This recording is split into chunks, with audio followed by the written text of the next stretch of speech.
Hello and welcome to Kitchen Stories. Today in Kitchen Stories we'll be making atta cookies. It's a very simple recipe. So come and let's see how to make atta cookies.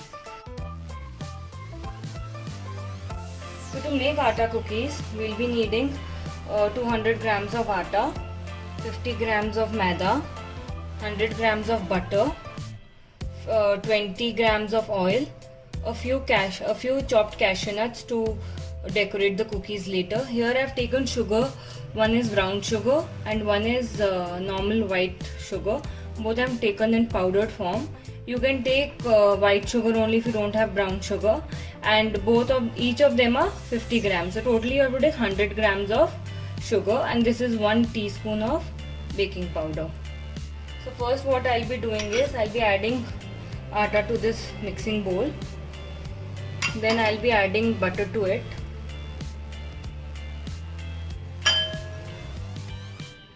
And then I'll mix it well. Whenever you are mixing, make sure you don't mix this with hand because your hand has heat. So eventually the butter will melt and you don't want the butter to melt. And that's why I've taken the butter at the room temperature. I've not melted my butter completely, as you can see. So now I'll just be incorporating my butter into my atta mixture. It should be a little crumpy once it gets mixed properly.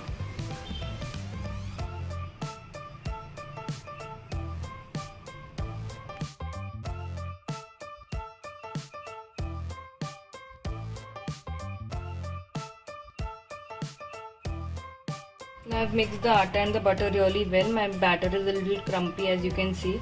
That's how it should be. Now I'll be adding maida. And then I'll be adding sugar to it. Brown sugar first and then my white sugar. And I'll be mixing it really well. When you're mixing it, it's all these are dry ingredients.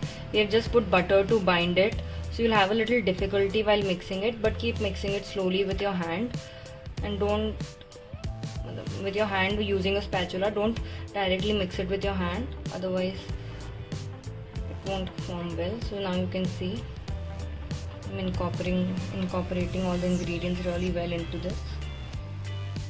Now what I'll be doing is I'll be adding my oil also.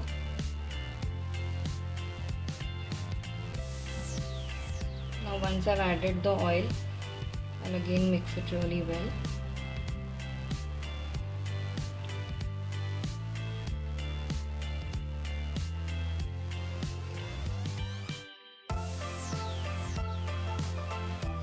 Now I can feel that my batter is a little crumpy. So if this happens, as it's only all dry ingredients, so you can add a little bit of milk.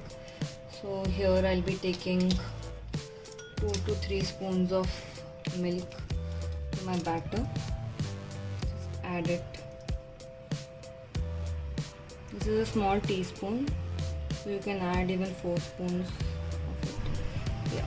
So now I'll just mix it really well. Don't add too much milk, as you're just adding milk so that your batter gets a little settled.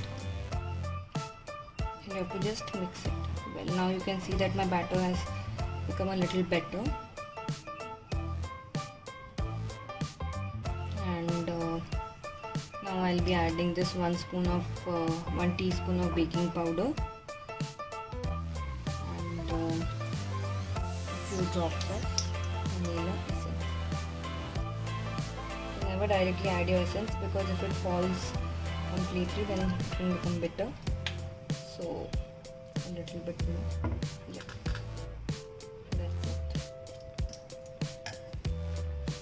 Vanilla essence will give it a nice flavor. You can even add cashews at this moment, but I'll be adding it for the decoration when I'll be rolling my cookies into a round ball. So you can even add walnuts and almonds if you please. So my batter is almost ready. Now after this I can use my hand and make small round balls of this batter.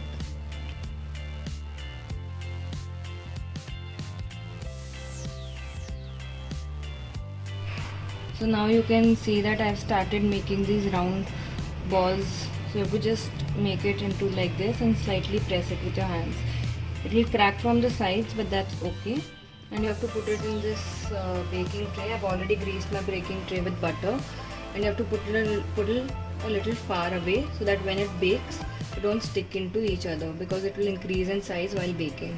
So now I'll be doing it with the rest of my batter, and then I'll be baking it at 175 degrees for almost 10 to 15 minutes.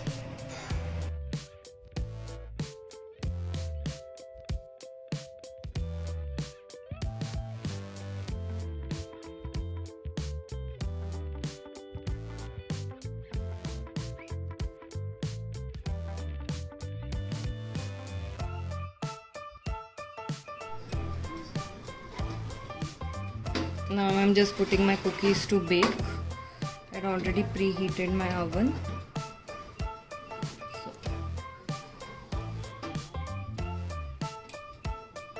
Now we check them after 10 minutes to see how well they have baked. Beautiful.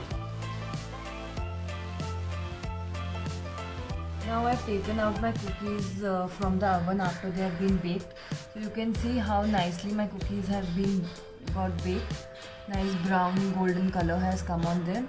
So now what I did here with the rest of my batter is I made one giant cookie. This idea I got from my little brother. So you can also try this at your home. I hope now you enjoyed baking the cookies at home. So our atta cookies. So now please like, share and subscribe to Kitchen Stories. Thank you.